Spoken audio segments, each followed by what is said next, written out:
I just want to spend a few minutes doing my usual welcome, but I'm going to do it slightly differently.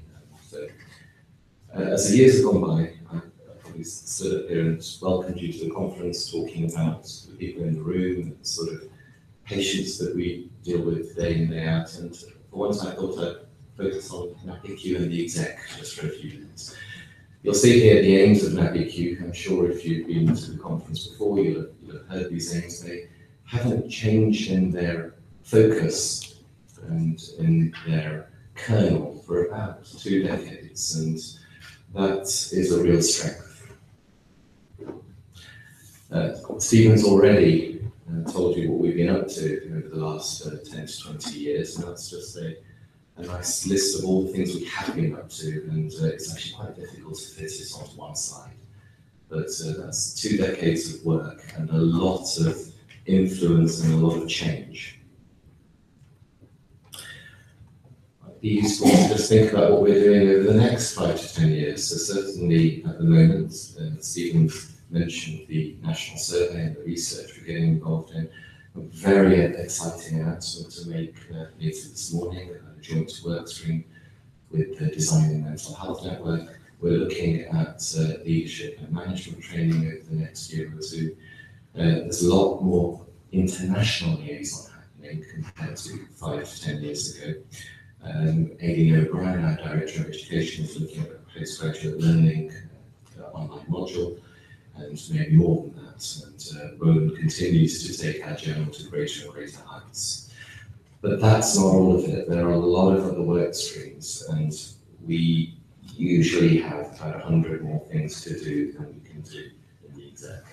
It's a nice place to be.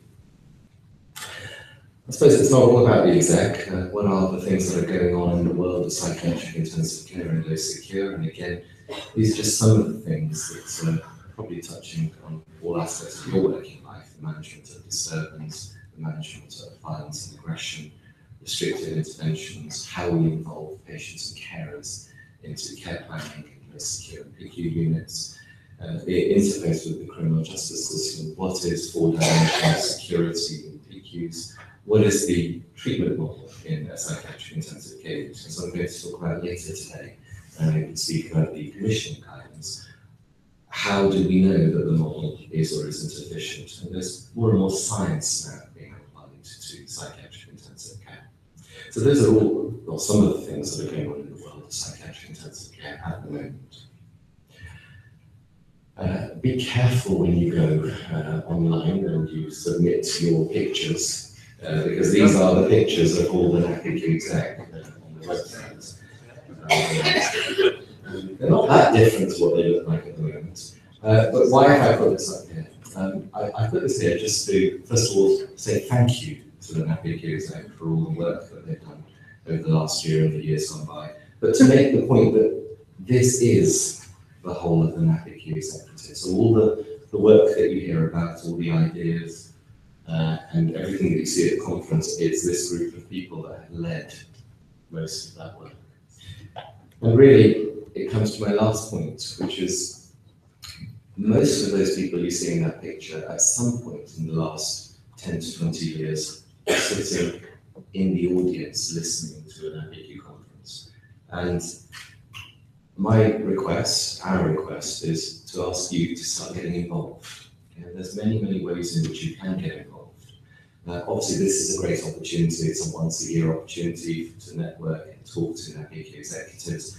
We've got Northern Networking here that can take your details, so please go to the stand and make yourself known.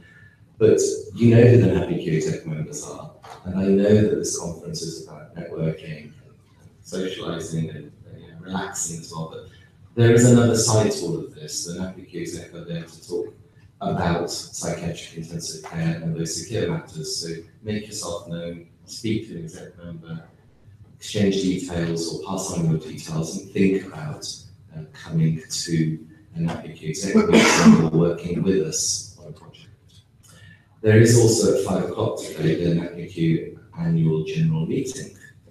And I know that's when all the delegates rush off to get ready for gala dinner, but we're usually locked in a room for 30 to 60 minutes. going through our annual general meeting, and anyone is welcome to the AGM. So particularly, my request is if you're thinking that you might get involved with an APIQ exec and take forward a project, this is your organisation. Come to the AGM to get a sort of behind the scenes look at what's going on. So really, finally, I make this request every year, but I've never done it in the welcomes. I wanted to do it first off today. There are, I think about 9-10 years ago, I was probably sitting in the third row listening to the NAPIQ conference, and 10 years later, many hundreds, thousands, maybe even tens of thousands, I don't know, hours later, I love what we do in the NAPIQ exec. I love what we do in NAPIQ. It makes a massive difference to my day-to-day work. In my day-to-day work, I'm a consultant psychiatrist in Women's PQ at Maudsley Hospital, and I would suggest that half of my philosophy of care has been shaped by things that go on within this exec, please. So please get involved and make yourself known to either the NAPIQ stand, one of the execs, or in any other way. You can just see